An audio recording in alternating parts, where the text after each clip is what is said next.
Bismillahirrahmanirrahim. Assalamualaikum warahmatullahi wabarakatuh. Alhamdulillahi rabbil alamin. Wassalatu wassalamu al-atamman al-akmalan ala nabiyyina al-karim al-mustafa wa ala alihi wa sahbihi wa man tabi'ahum bi ihsanin ila yaumiddin, amma ba'd. Para pemirsa sekalian yang dimuliakan oleh Allah tabaraka wa taala, pada kesempatan ini kita kembali mengkaji sirah Rasulullah sallallahu alaihi wasallam. Perjalanan hidup Rasulullah sallallahu alaihi wasallam yang kita kaji telah sampai pada pendidikan atau pemeliharaan Rasul sallallahu alaihi wasallam di bawah tanggungan pamannya Abu Thalib radhiyallahu taala. Sebelum itu kita akan kembali sedikit membahas tentang beberapa peristiwa pada masa kecil Rasulullah sallallahu alaihi wasallam yang menunjukkan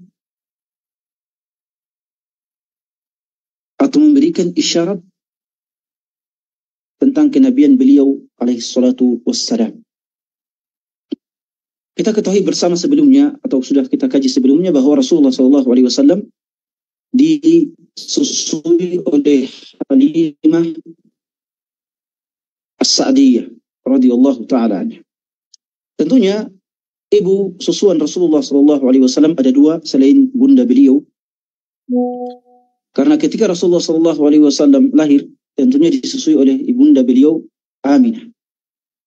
Kemudian setelah itu penyusuan Rasulullah sallallahu alaihi wasallam dipindahkan kepada Thuwaibah, budak dari atau mantan budak dari Abu Lahab. Setelah datangnya Halimah As-Sa'diyah radhiyallahu taala anha ke Mekah, kemudian Rasulullah sallallahu alaihi wasallam diambil oleh beliau dan dibawa ke kabilah Bani Sa'ad di dekat kota Taif. Di sana Rasulullah sallallahu alaihi wasallam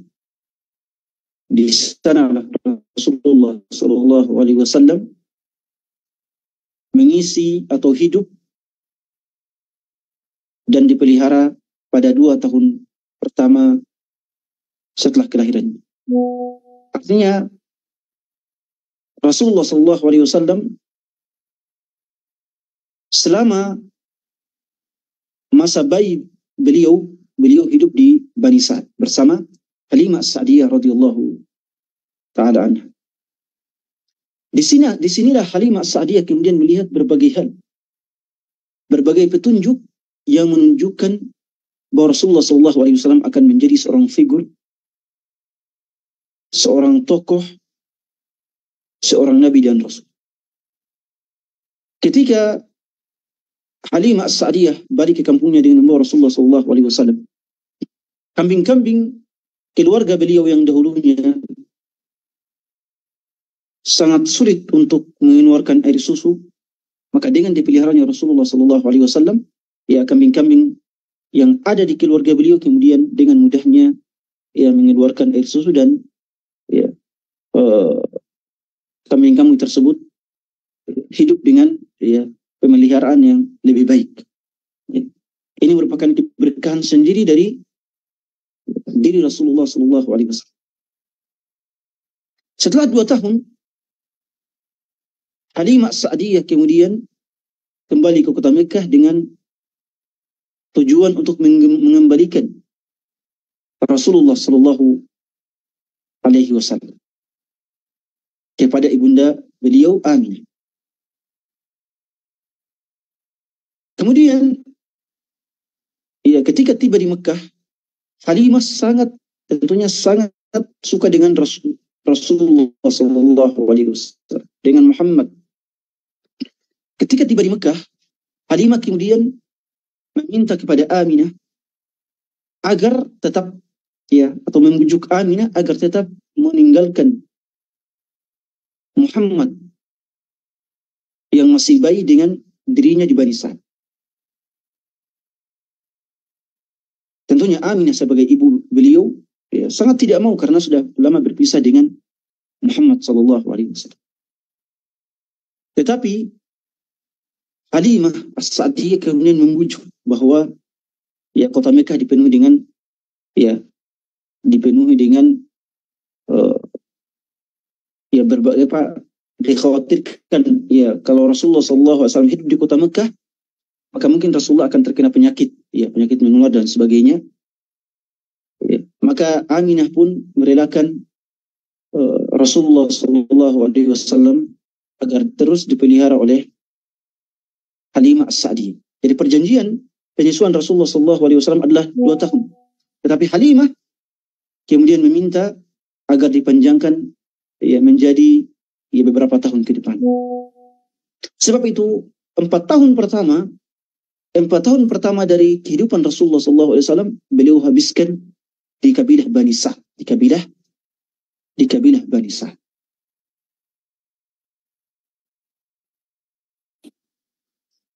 Ya, sebab itu Rasulullah sallallahu alaihi wasallam tentunya hidup dan mengenal kabilah Bani Sa'd walaupun beliau sendiri berasal dari Quraisy. Ketika usia Rasulullah sallallahu alaihi wasallam menginjak 4 tahun, terjadi peristiwa yang sangat luar biasa. Peristiwa ini adalah pembedahan jantung Rasulullah sallallahu alaihi wasallam yang dilakukan oleh malaikat Jibril dan satu malaikat yang lain. Ya. Mungkin ini merupakan pembedahan jantung pertama yang dikenal dalam riwayat kehidupan manusia. Pembedahan jantung Rasulullah sallallahu alaihi wasallam. Tentunya membaca riwayat pembedahan jantung Rasulullah sallallahu alaihi wasallam kemudian dicuci dengan air Zam-Zam. Riwayat-riwayat seperti ini mungkin saja akan dianggap oleh sebagian orang sebagai riwayat yang tidak logis, tidak masuk akal. Tetapi ketika mengenal operasi pada masa sekarang, hal tersebut anggapan tidak logis tersebut akan sirna begitu saja. Kenapa? Karena ternyata pembedahan jantung ini merupakan hal yang bukan mustahil. Bahkan pada zaman sekarang sudah menjadi hal yang sangat biasa, hal yang sangat lumrah. Apalagi kalau pembedahan jantung tersebut dilakukan oleh para malaikat, tentu ini akan lebih luar biasa, akan lebih luar biasa. Jadi pembedahan jantung Rasulullah sallallahu alaihi wasallam untuk dicuci itu merupakan hal yang sangat logis, hal yang sangat logis dilakukan. Ketika usia Rasulullah sallallahu alaihi wasallam menginjak 4 tahun, beliau dengan saudara-saudara sepersusuannya kemudian pergi bermain-main atau dalam riwayat yang lain menggembala kambing di tempat yang jauh dari pemukiman Bani Sa'd. Ketika menggembala kambing atau dalam riwayat lain sedang bermain-main bersama saudara-saudara sepersusuannya, atahu Jibril alaihissalam. Jibril mendatangi Rasulullah sallallahu alaihi wasallam. Kemudian Jibril membaringkan Rasul sallallahu alaihi wasallam, fashaqqa an qalbihi fastakhraj al-qalb. Kemudian Jibril alaihissalam membaringkan Rasulullah sallallahu alaihi wasallam lalu membelah dadanya dan mengeluarkan jantung. Fastakhraja minhu 'alaq. Kemudian dari jantung tersebut Jibril alaihissalam mengeluarkan segumpal darah. Segumpal darah ini merupakan kotoran yang ada di jantung Rasulullah sallallahu alaihi wasallam. Kemudian Jibril mengatakan, "Hadza hawdhu syaitani min." Rasulullah mengatakan bahwa segumpal darah kotor ini merupakan sarana syaitan untuk memberimu godaan, waswas dan sebagainya. Kemudian Jibril alaihissalam mencuci hati Rasulullah sallallahu alaihi wasallam dengan dalam bejana yang berisi air Zam-Zam, dalam bejana emas yang berisi air Zam-Zam. Kemudian hati tersebut dikembalikan ke dada Rasulullah sallallahu alaihi wasallam. Hati tersebut dikembalikan ke dalam dada Rasulullah sallallahu alaihi wasallam, dan dada beliau ditutup kembali. Dada beliau ditutup kembali dengan tetap meninggalkan bekas perbedaan. Nah, teman-teman Rasulullah sallallahu alaihi wasallam. Teman-teman Rasulullah sallallahu alaihi wasallam ketika melihat beliau dibaringkan oleh malaikat Jibril dan hatinya dibedah oleh malaikat Jibril, mereka pada lari ketakutan, mereka pada lari ketakutan dan bergegas, lari untuk melaporkan kepada ibu susuan beliau Halimah As-Sa'diyah radhiyallahu taala. Mereka kemudian berteriak kepada ibunda beliau, "Inna Muhammadan qad qutil." Muhammad telah terbunuh. Kenapa? Karena mereka melihat ada orang asing, dua orang, Jibril dan satu malaikat yang lain. Ada dua orang asing yang membaringkan Rasul dan membedah hatinya atau membedah jantungnya. Mereka mengatakan bahwa Muhammad telah wafat. Ketika mereka semua kembali, atau orang-orang dari kabilah Bani Sa'ad termasuk ibunda beliau bergegas untuk melihat Rasulullah sallallahu alaihi wasallam,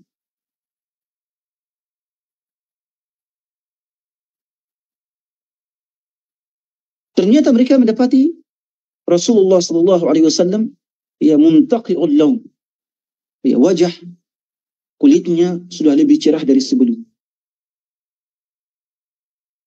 Wajah dan kulitnya sudah lebih cerah dari sebelum. Artinya pembedaan yang dilakukan oleh malaikat Jibril mungkin berlangsung dalam waktu yang tidak lama. Qala Anas radhiyallahu anhu ketika meriwayatkan hadis ini sebagaimana dalam Sahih Muslim, beliau mengatakan, wa qad kuntu ara athara dhalika al-mikhyat fi sadrihi sallallahu alaihi wasallam. Kata Anas, saya melihat ada bekas jahitan di dada Rasulullah sallallahu alaihi wasallam.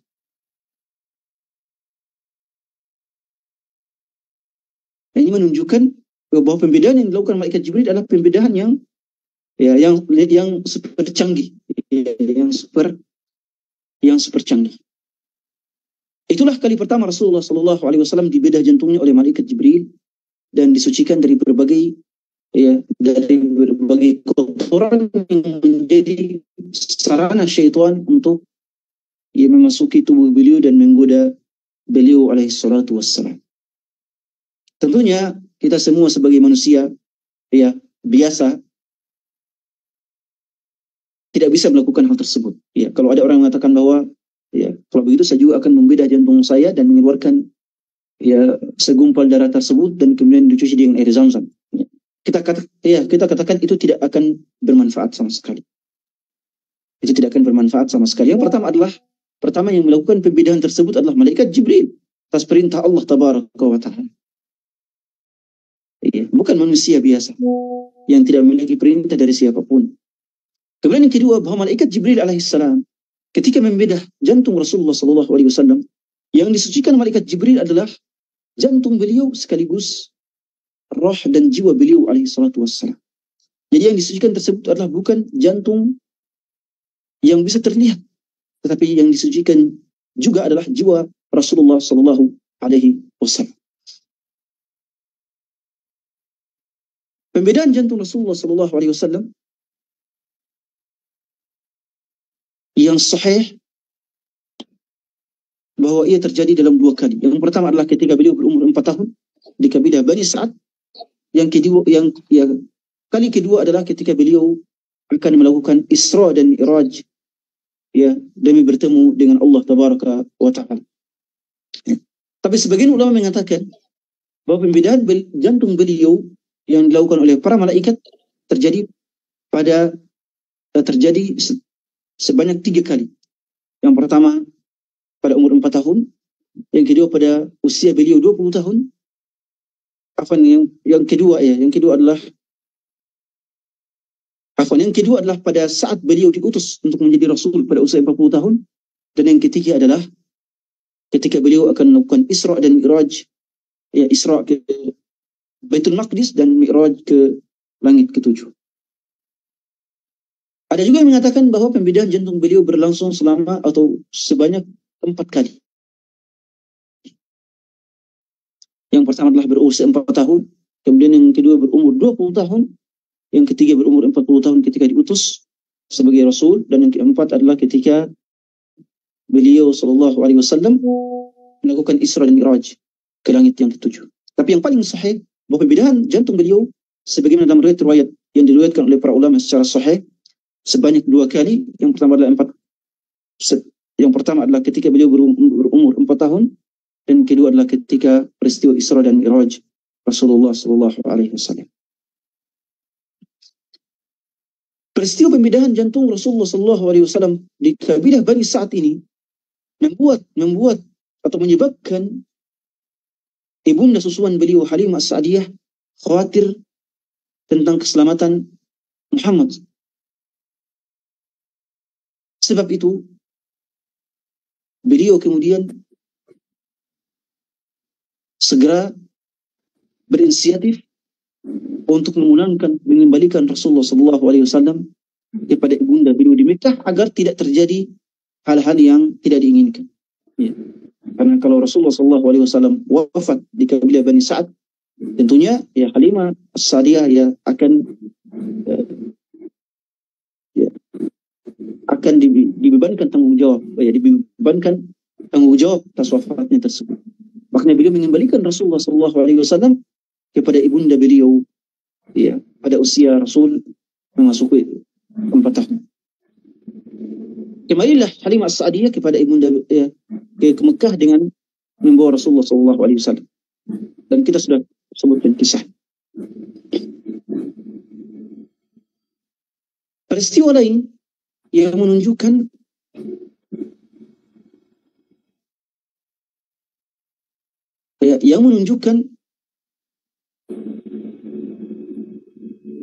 isyarat tentang adanya kenabian Rasulullah sallallahu alaihi wasallam adalah ketika Rasulullah sallallahu alaihi wasallam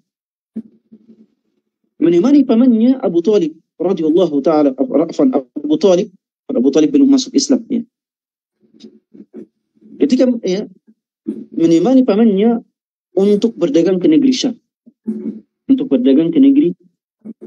Syam. Abu Talib membawa Muhammad sallallahu alaihi wasallam karena Abu Talib tidak ingin meninggalkan Muhammad tanpa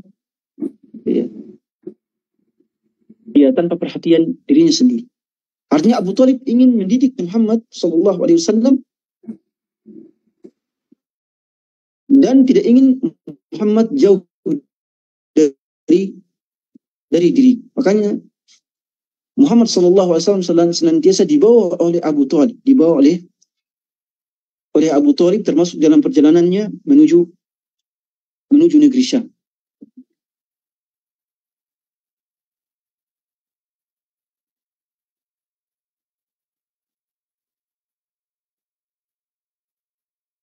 Ketika kafilah Abu Talib bersama kaum Quraisy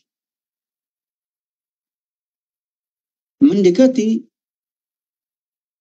gereja Bahira Ar-Rahib, salah satu pendeta Nasrani pada masa itu, Bahira kemudian melihat tanda-tanda bahwa di antara kafilah tersebut ada seseorang yang ditakdirkan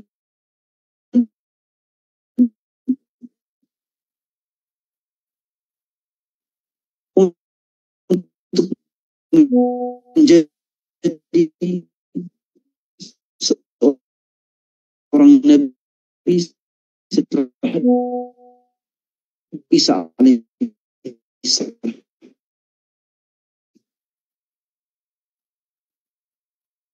Karena Bahira melihat bahwa kafilah tersebut dinaungi oleh awan, dinaungi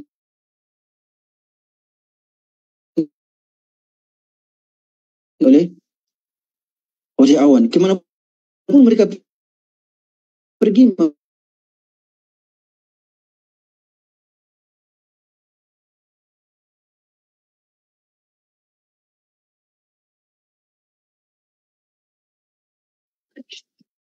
maka awan ada di atas mereka. Bisa mengambil bahkan salah. Isa alaihissalam, kaum Kristen kemudian mengangkat Isa alaihissalam sebagai sembahan mereka. Kaum Isa alaihissalam diangkat sebagai anak Allah Ta'ala Allahu Anha. Kemudian para pendeta yang menentang pengangkatan Isa sebagai Tuhan tersebut, mereka tidak bisa berbuat apa-apa. Terpaksa mereka mengasingkan diri di pegunungan, mengasingkan diri di pegunungan. Kenapa? Karena kalau mereka berkumpul dengan banyak orang, mereka akan dihukum. Ya, mereka akan dihukum oleh pemerintah Romawi, kekaisaran Romawi pada saat itu. Ya, maka banyak pendeta yang masih bertauhid di atas agama Isa alaihissalam, kemudian mengasingkan diri di pegunungan, di padang pasir, ya, di tempat-tempat yang sepi untuk menjaga agama mereka. Termasuk ya, Bahira rahimahullahu ta'ala. Bahira sebagai pendeta ulama kaum Nasrani tentu mengidam-idamkan datangnya Nabi setelah Isa alaihissalam. Karena sebagaimana kita ketahui bahwa antara Isa dan Nabi Muhammad SAW tidak ada Rasul yang diutus oleh Allah Tabaraka wa Ta'ala. Berselang 600 tahun atau 500 tahun tidak ada Rasul yang diutus oleh Allah Tabaraka wa Ta'ala.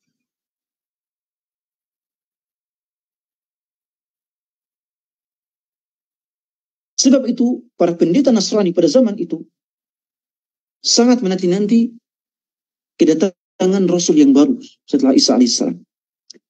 Makanya mereka senantiasa melihat tanda-tanda fenomena alam, ya, atau ciri-ciri tertentu pada orang tertentu demi untuk mengetahui munculnya Nabi tersebut. Makanya kaum Yahudi pun demikian. Kaum Yahudi, kenapa mereka bisa tinggal di Madinah? Padahal ya, tempat tinggal mereka adalah Baitul Maqdis.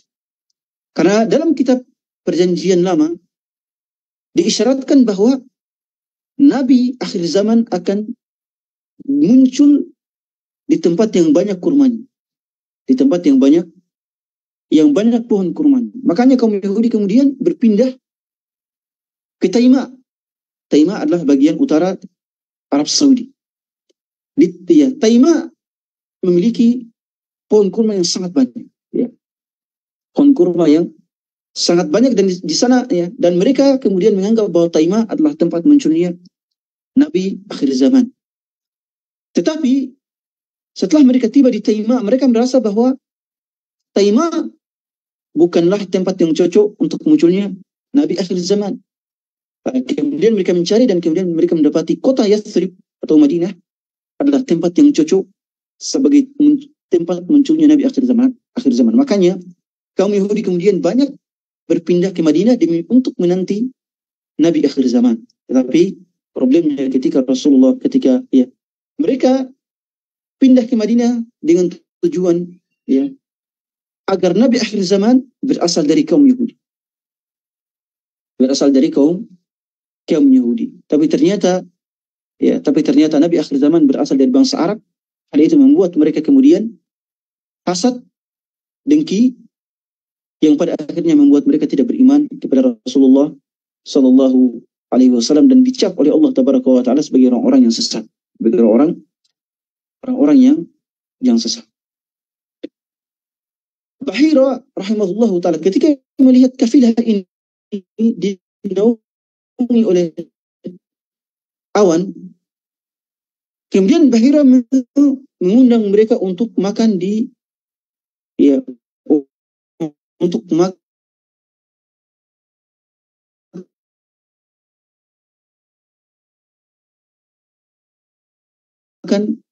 mengundang kafilah tersebut untuk makan di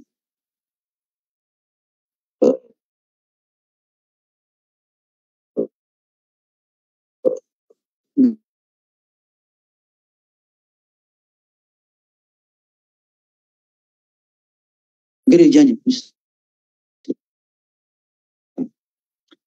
Karena Muhammad SAW waktu itu masih berumur 12 tahun, masih kecil, di bawah pohon untuk menggenggam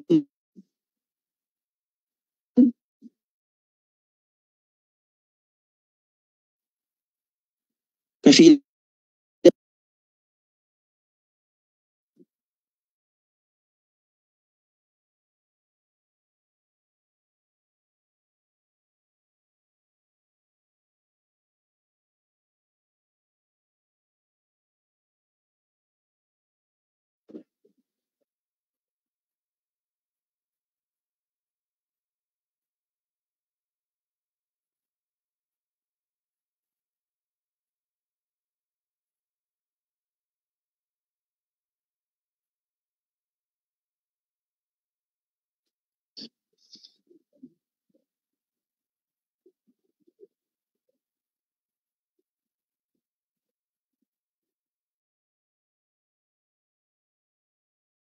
Jauhan, langsung saja.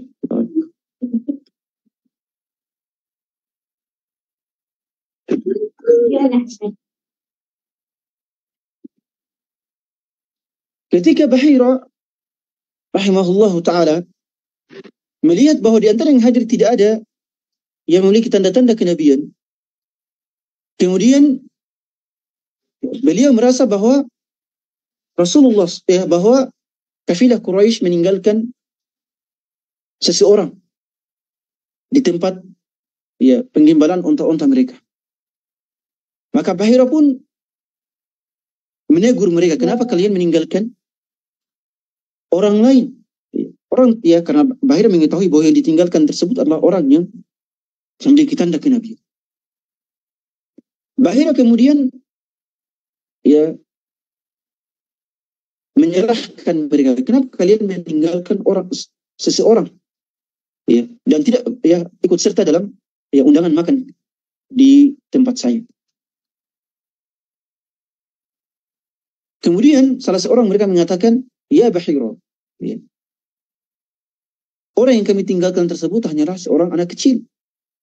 Seorang anak kecil.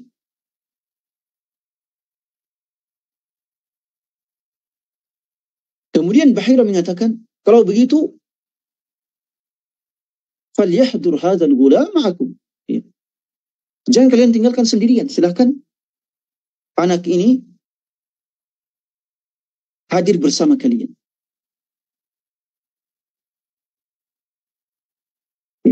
Karena tuan rumah sudah memerintahkan, maka kemudian Muhammad SAW kemudian dipanggil dan kemudian bertemu dengan pendeta Bahira.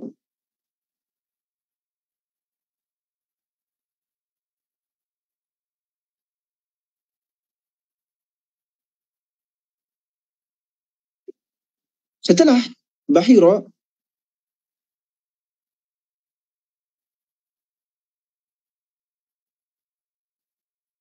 bertemu dengan Muhammad SAW, kemudian Bahira melihat tanda-tanda kenabian pada diri beliau SAW. Sebab itu Bahira kemudian memerintahkan Abu Talib agar memulangkan Muhammad SAW. Kenapa? Karena kalau Yahudi melihat Rasul SAW, mereka akan membunuhnya. Kenapa membunuhnya? Kenapa? Karena kaum Yahudi menginginkan agar Nabi akhir zaman berasal dari Bani Israel. Kalau mereka mengetahui bahwa Nabi akhir zaman berasal dari selain Bani Israel, mereka tidak akan pernah ridho. Mereka tidak akan pernah ridho dan mereka akan membunuh Nabi tersebut. Itulah kebiasaan kaum Yahudi. Kebiasaan Bani Israel. Tidak hanya membunuh anak-anak dan para wanita yang sekarang ada di Gaza, bahkan para sekelas Nabi dan Rasul pun mereka bunuh. Dan itu merupakan kebiasaan, adat istiadat mereka yang turun temurun. Kalau seandainya Nabi dan Rasul saja dibunuh, apatah lagi orang lain selain Nabi dan Rasul.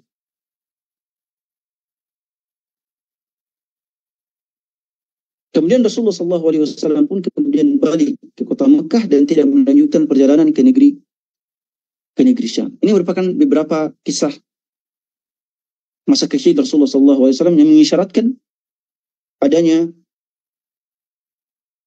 kenabian yang akan ditetapkan oleh Allah Tabaraka wa Ta'ala pada diri beliau. Barakallahu fikum wa nafa'a bikum. Kita akan membahasnya kembali insyaallah pada waktu-waktu yang lain. Subhanakallahumma bihamdik asyhadu an la ilaha illa ant astaghfiruka wa atubu ilaik wa akhiru da'wana alhamdulillahi rabbil alamin. Wassalamu alaikum warahmatullahi wabarakatuh.